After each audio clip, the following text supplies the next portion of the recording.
Hi, we're back with another one. This is Jordan with Books with Brushu. Today we are going to start off a reading vlog. So for the month of April, we are going through Aurelium and taking our classes and reading a bunch of books. So if you watched my April TBR video, you will see where we picked all 6 books that we need to read for Aurelium Academy. So far, today is the 18th of April. So far, I've read 3 out of my 6 books. So we've got a little bit of work to do. So our goal in this reading vlog is to read at least 2, maybe all 3 of the books that I have left. Right now, I am reading Of Jade and Dragons by Amber Chen. So I am about 350 pages into this book. So you can see my bookmark there. I've read this much and I still have a little over 100 pages left. So in this book, we meet our main female character, Ying, and she is from an island that is part of the 9 Isles in this world, and it's the furthest island from the capital. So a lot of people there are poorer, they have less technology, less advancements, more of a rural area, peasants, if you will. So this book starts off with Ying and her father, who is an engineer. So he used to be in the engineering guild back in the capital when he was growing up, but he never talks about it. So right at the beginning of the book, Ying's father is murdered, and he is the chieftain of their clan. So he is basically the ruler of that island.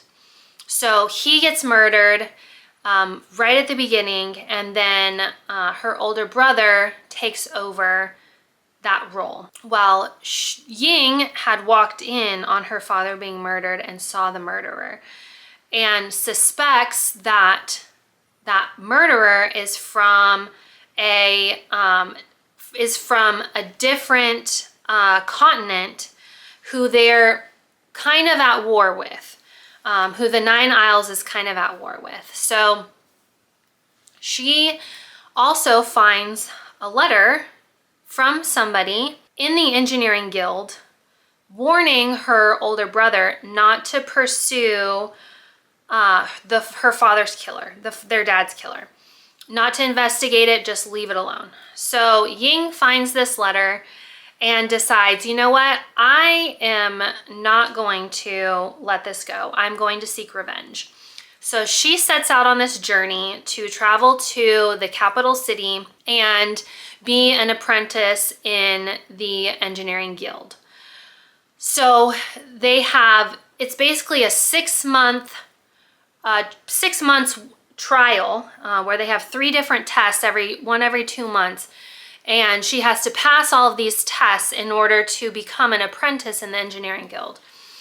And while she's going through this training and these tests, she's also investigating and trying to find more clues on who possibly wrote this letter that was sent to her brother from the engineering guild, and finding out about her father's time in the capital city and in the engineering guild, and his inventions and why he left so abruptly and why he never talks about his time there.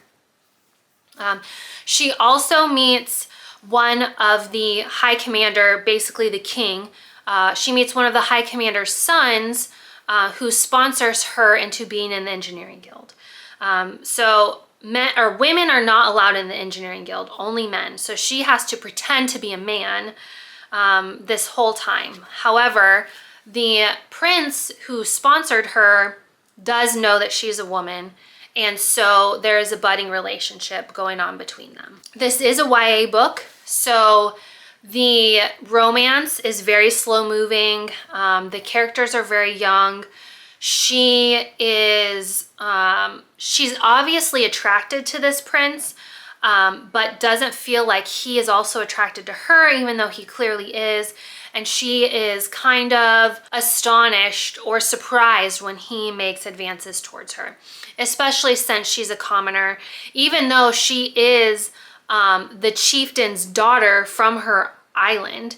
It's a poor island, they're not elite, so she feels like she will never be able to marry him, you know, she's not of the right class, etc. So there's also this underlying element of war between the 9 Isles and this other continent, the Empire.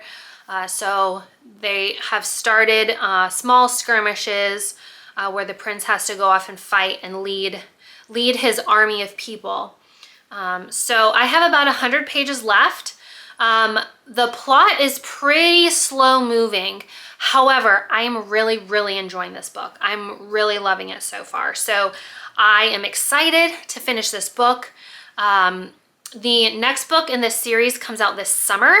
So I have the Illumicrate edition of this book, and the pre-sale for the next in this series is at the end of April. So I am definitely going to be pre-ordering the second book in this series because I am really enjoying this. Almost done with Of Jade and Dragons. I have about 100 pages left, a little over 100 pages.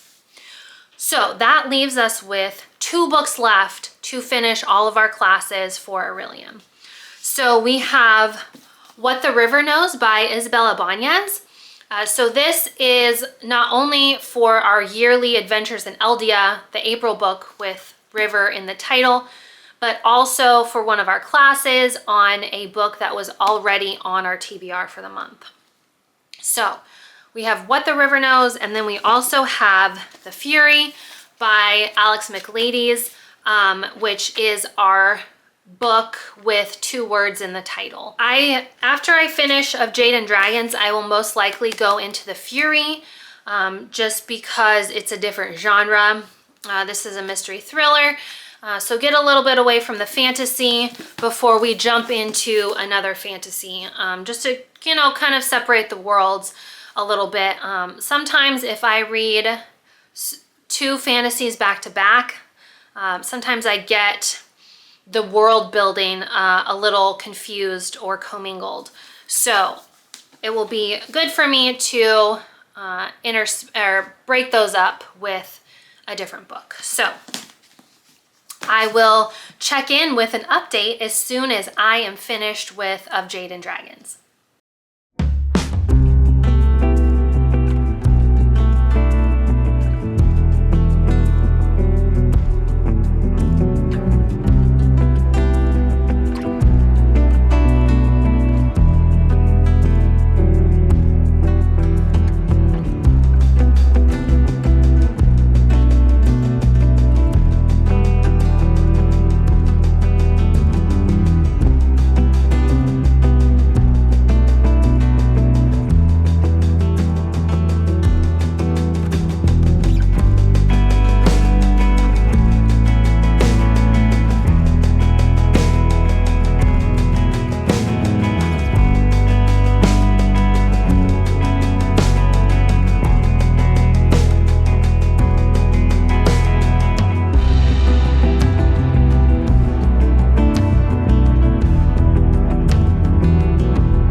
So we're back for a check-in.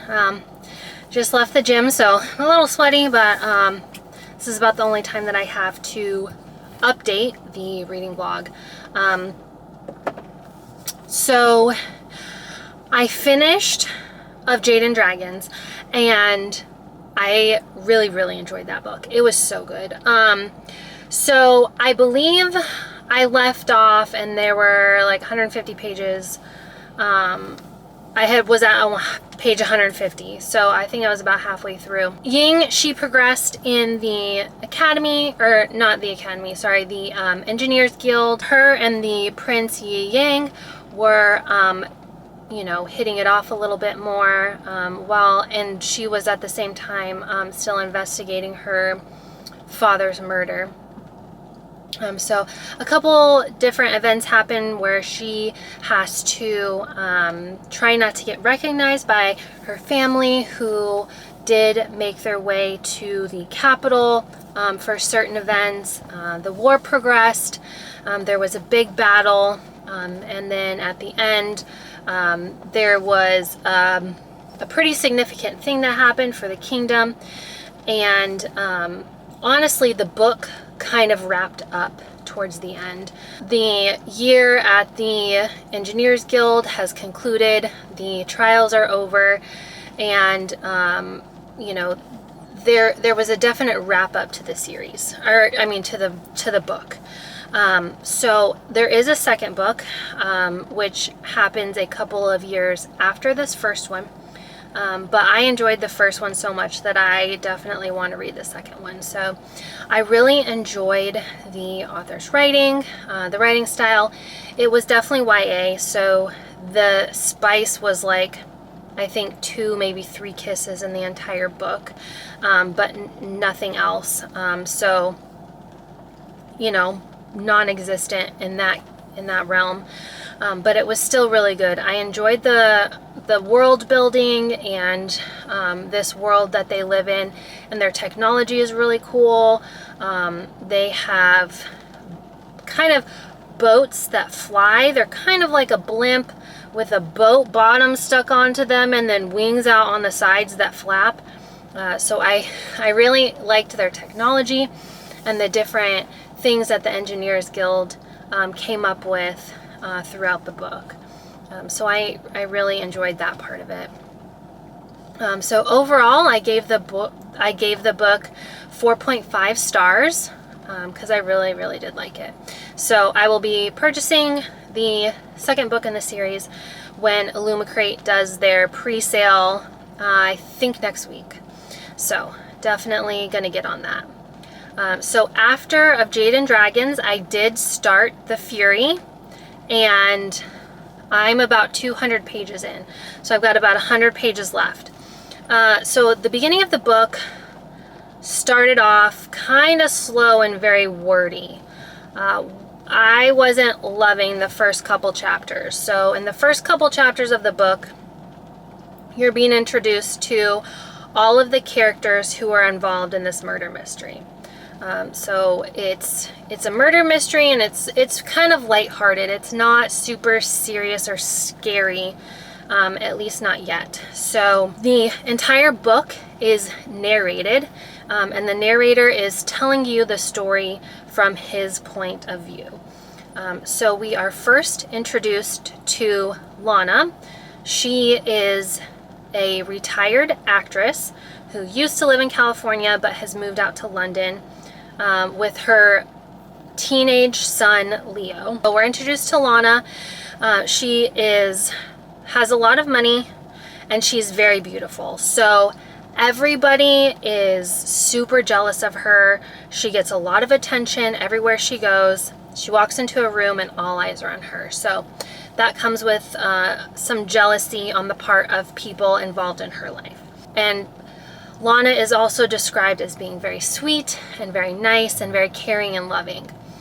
Then we're introduced to her husband, her current husband, Jason, and he is very wrapped around his work. He is always on his cell phone, always sending emails. Oh, yep, that van just hit that car. And he was even looking out the door, and he just hit that car.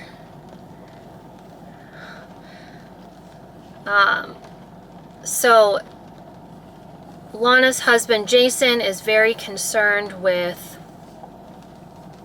work and he pays her very little attention. He'll get home and his head is in his phone and he doesn't even bother to acknowledge her and just walks away. Not the nicest of guys. So he isn't described with very many good qualities other than he is handsome, and he has anger issues, and apparently he's really into guns and hunting, even though he is terrible at it. So Leo, who is Lana's son, he is a teenager and he is very interested in being an actor.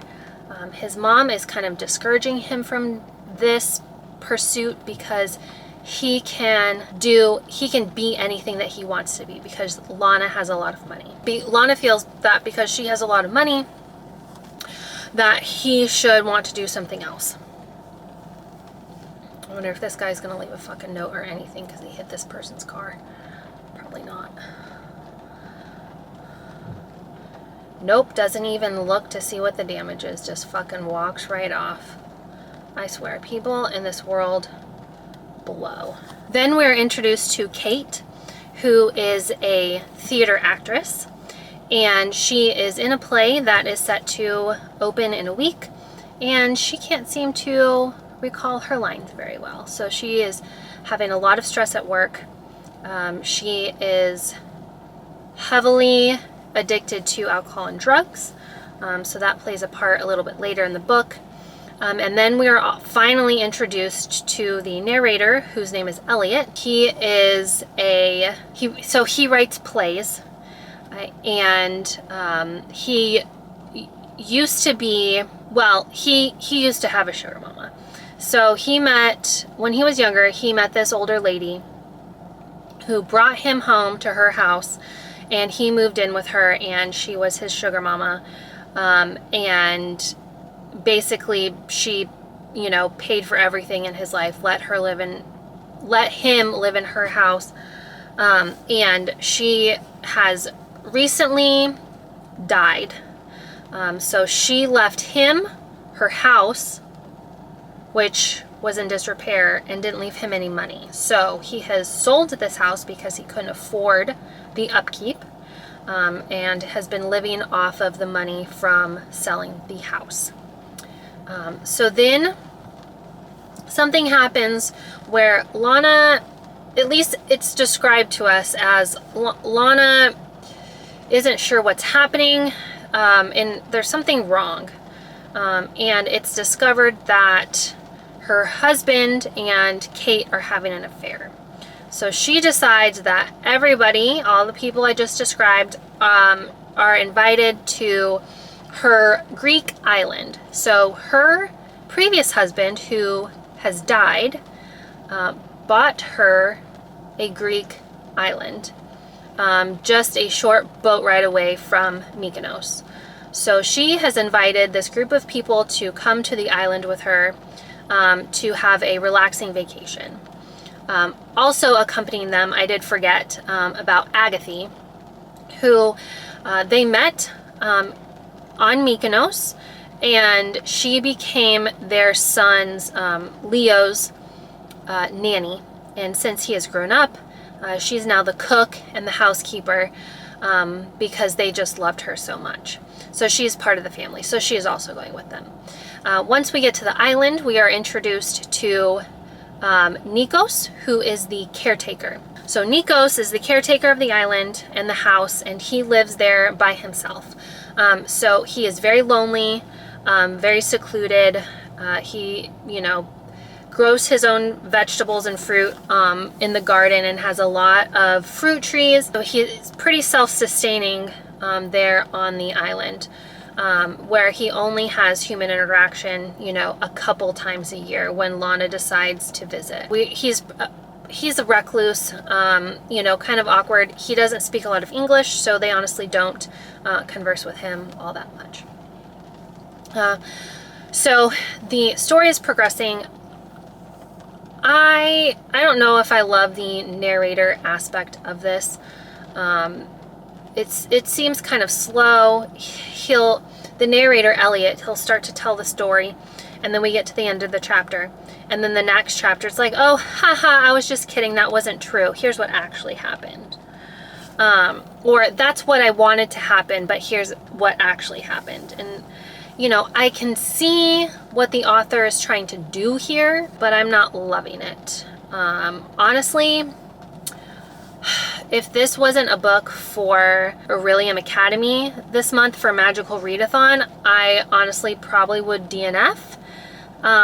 You know, I do keep hoping that, you know, there's going to be a big twist. Some big twist is going to happen. So that also is keeping me a little bit more intrigued to kind of push through this.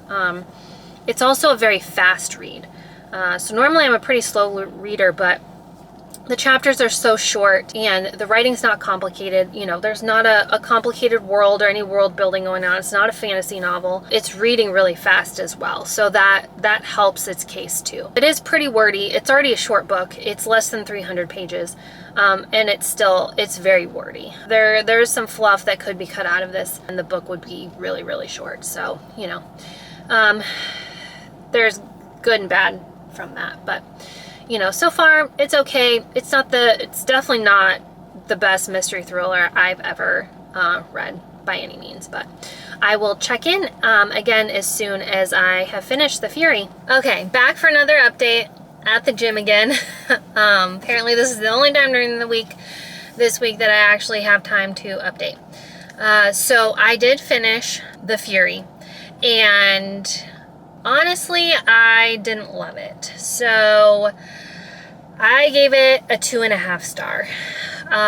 It was okay. It wasn't great. I didn't love the narrator aspect. I didn't love the twist that happened at the end. I kept thinking there's going to be a big twist. There's going to be a big twist and I'm going to be surprised. And it just never happened. How the story ended, at least for me, was very predictable. I figured it out. There was one little twist at the end that I didn't quite know, but it honestly, I was bored. I was bored. But I did finish that one. And then today I started What the River Knows by Isabel Ibanez, and I'm liking it so far. I'm only about 30 pages in, and so far we've met our main female character, Inez, and she has just found out that her parents died.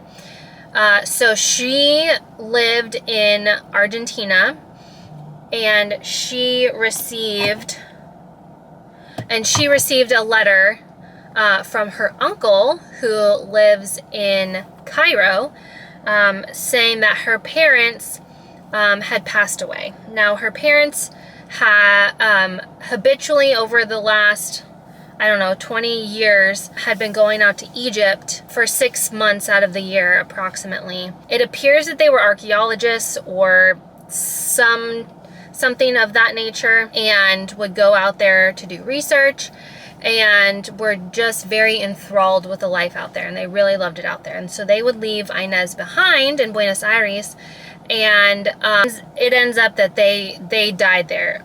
They got lost in the desert and nobody could find them. So there's still a mystery there. We don't know exactly what happened to them. Their bodies haven't been found, so we're not really sure about that. So Inez has just arrived in Egypt, in Alexandria. And so that's as far as I've gotten. Like I said, I'm only 30 pages in, but so far I'm enjoying the writing. I'm enjoying the little bit of the story that we've seen so far, but as soon as I'm further in the book, I will come back and give you another update. So let's do a little update on What the River Knows. Inez has arrived in Egypt, and she has surprised her uncle at dinner, and has gained a little bit of insight on the goings-on that are happening in Egypt. There is obviously a lot of corruption surrounding the artifacts that are being found at all these burial sites. So a lot of the artifacts are being illegally taken out of the country, illegally sold, etc. So we have a little insight on that, but so far that's about all that's going on. I am about 100 pages into the book, so still not very far. Still, you know, just trying to progress in the story. It is a little bit slower, but again, I'm only 100 pages in, so still liking it so far. I like Inez and our male main character, Whit. I like him as well. He's a little rough around the edges, but they're starting to have a little bit of banter back and forth. So I do like that aspect as well. So as soon as I am a little further along, I will check back in.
For the final update of this reading vlog.